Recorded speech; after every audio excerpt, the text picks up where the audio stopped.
गजा में हर तरफ तबाही, 24 घंटों में मजीद 210 फलस्तीनी शहीद, सैकड़ों जख्मी हो गए। खान यूनिस में इजरायली फौज की पनागुज़ीनों की इमारत पर गोलाबारी, 9 अफराद शहीद, दर्जनों जख्मी। अल-कसाम ब्रिगेड ने गुज़िश्ता रोज़ अल-मग़ाज़ी में 21 फौजियों को ठिकाने लगाने की वीडियो जारी कर दी। गजा में फलस्तीनियों की नस्लकुशी, आलमी अदालत कल इसराइल पर नस्लकुशी के मुकदमे का फैसला सुनाएगी। जनूबी अफ्रीका ने इसराइल पर नस्लकुशी का इल्जाम लगाते हुए मुकदमा दायर किया था। अदालत से दरख्वास्त की गई है कि इसराइल को गजा में फौजी कार्रवाइयों को मुअत्तल करने की हिदायत करे।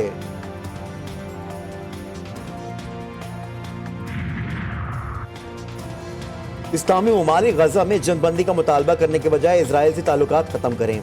ईरान के सुप्रीम लीडर अली खामनेई ने एक बार फिर मुतालबा कर दिया। कहा, इस्लामी ममालिक की जानिब से गजा में जंगबंदी का मुतालबा गुमराहकुन है।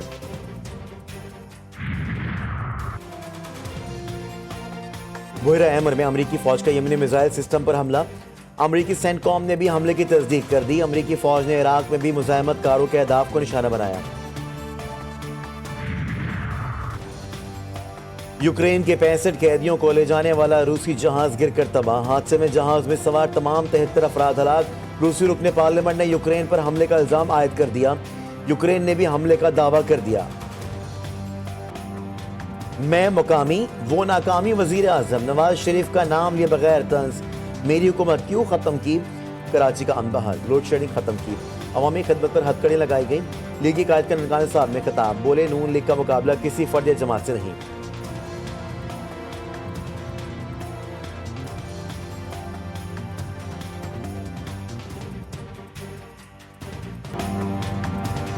तीर से शेर का शिकार, बिलावल के फिर मियां साहब पर वार।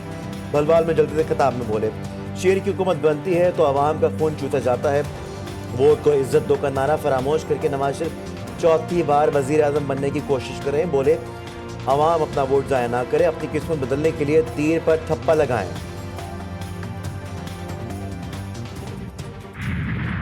भुट्टो साहब को ये कहना चाहती हूँ कि हर बात अगर तहजीब में रहेगी तो सियासत का वो कल्चर जिसको मियां नवाज शरीफ साहब दोबारा से परवान चढ़ाने की कोशिश कर रहे हैं वो बरकरार रहेगा। मरियम नवाज साहिबा पे बुरा वक्त आया था तो एक बिलावल साहब थे जो उस वक्त मुझे लगता है अपनी तहजीब के दायरे से अगर कभी निकले किसी के लिए तो मरियम नवाज साहिबा के लिए निकले, और उस वक्त आप सब कांप रहे थे। बिलावल भुट्टो को तहजीब का दर्ज देने पर पलवश खान का जवाब, मरियम नवाज पर बुरे वक्त का तस्करा छेड़ दिया। पीपल्स पार्टी और नून लीग की खातीन रहनुमाओं की एक दूसरे पर गोलाबारी, इलेक्शन में कामयाबी के दावे। अवाम की जो फील्ड है उसमें इनको नजर आ रहा है कि पाकिस्तान मुस्लिम लीग नून जो है वो इंशाल्लाह 8 फरवरी को फतह हासिल करेगी। जिनके नजदीक पंजाब के अवाम पैदा ही इसलिए हुए हैं कि वो इनको और इनकी नस्लों को वोट दें। इंशाल्लाह ताला पूरे पंजाब से इनके पैर उखड़ेंगे। पंजाब में इलेक्शन के मौके पर दहशतगर्दी का खतरा, आम सियासी रहनुमाओं को अगवा करके यगमाल बनने का खदशा। महकमा दाखिल तमाम अजला के इंतजामिया को मरासला भेज दिया। मरासले में कहा गया है कि पोलिंग डे पर बैलेट पेपर बॉक्स पर इंतखाबी नताइज छीने जा सकते हैं। तकरीबकार और गैर जमहूरी कुव्वतें इंतखाबात में खलल डाल सकती हैं। फूल प्रूफ इंतजाम किए जाएं।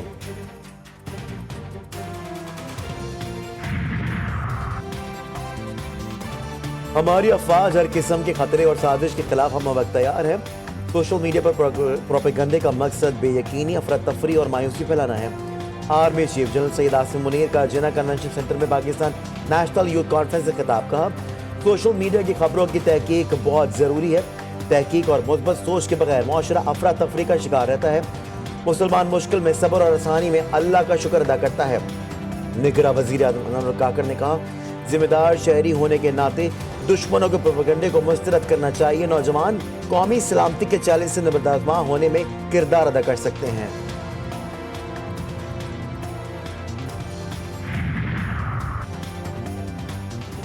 पानी पीटीआई के अडियाला जेल में सहाफियों से गुफ्तगू। पंजाब में नवाज शरीफ के कहने पर दफा 144 सिर्फ पीटीआई के लिए लगाई गई। दफा 144 इसलिए लगाई गई क्योंकि उनके जलसों में कोई नहीं जा रहा। उनके जलसों में पीटीआई के नारे लगना शुरू हो गए हैं। ये जो मर्जी कर लें, हमने आखिरी बॉल तक इलेक्शन लड़ना है। ये खौफजदा हैं, आवाम से डरे हुए हैं। बानी और वाइस चेयरमैन पीटीआई ने पोस्टल बैलेट के लिए दरख्वास्त दे दी। शमूद कुरैशी कहते हैं, दफा 144 के तहत हमारे उम्मीदवारों और कारकुनों पर पर्ची और गिरफ्तारियां की जाएंगी।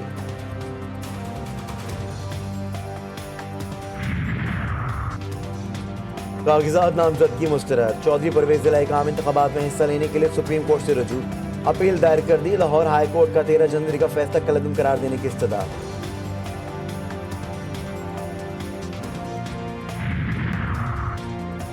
खुसूसी अदालत में साइफर केस की समाअत आज फिर होगी। गुज़िश्ता समाअत पर प्रोसिक्यूशन के 4 गवाहान पर वकला सफाई की जानिब से जरा मुकम्मल की। पानी पीटीए और शाह कुरैशी को वकला से मुशावरत की इजाज़त। साबिक वज़ीर ख़ारजा बोले केस की समाअत खत्म होती तो सेल में बंद कर दिया जाता है।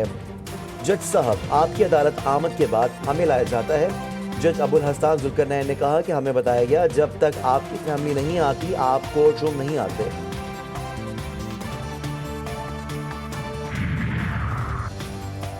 कराची में तालीम दुश्मनी या स्टूडेंट्स की नाअहली। इंटर आर्ट्स के नताइज ने भी तालिब इल्मों को हैरान कर दिया। साइंस के बाद आर्ट्स ग्रुप में भी तालिब इल्मों की बड़ी तादाद फेल। तर्जुमान इंटर बोर्ड के मुताबिक 8 साल अव्वल प्राइवेट में 72 और आर्ट्स रेगुलर में 80% तालिब इल्म नाकाम हुए। आला सानवी तालीमी बोर्ड कराची ने इंटर आर्ट्स के नताइज का ऐलान कर दिया। सर, वो इंटर बोर्ड के अंदर जो हालिया मसला चल रहा है और बच्चे एहतजाज कर रहे हैं और 60% बच्चे प्री मेडिकल ग्रुप के और प्री इंजीनियरिंग ग्रुप के फेल हुए हैं और सरापा एहतजाज हैं। फेल हो गया, वो तो फेल हो गया ना, इसमें एहतजाज की क्या बात है। इंटर साइंस में फेल होने वाले तलबा के एहतजाज से मुतालिक सहाफ़ी के सवाल निगरान वज़ीर आला सिंध की अजीब मंतक। मकबूल बाकिर कहते हैं भाई जो बच्चे फेल हो गए तो हो गए, उनका एहतजाज करने का मकसद समझ से बालातर है। वो आइंदा के लिए तैयारी करें और पास हो जाएं। 13 रजब दामादे रसूल और पिदरे हसनैन करीमैन अमीरुल मोमिनीन हज़रत अली इब्ने अबी तालिब का यौम विलादत। पाकिस्तान समेत दुनिया भर में जश्न व महाफिल का सिलसिला जारी। नजफ़ में रोज़ा मौला अली को खूबसूरत गुलदस्तों से सजा दिया गया। हैदराबाद में कदमगाह मौला अली पर तकरीब का इनेकाद। सिंध भर से ज़ायरीन कदमगाह मौला अली की हाज़िरी देने पर पहुँच गए। मुल्क भर में कड़ाके की सर्दी। स्कर्दू में पारा -10 डिग्री तक गिर गया। कल्लात में -5, कोयटा में -3, लाहौर में 5 और कराची में दर्जा हरारत 15 डिग्री सेंटीग्रेड रिकॉर्ड किया गया।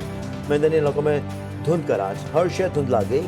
मुख्तलिफ मकाम पर हद निगाह मुतासिर होने से मोटरवेज बंद, मुताबिक परवाज़ें मनसूख, ट्रेनों का शेड्यूल मुतासिर।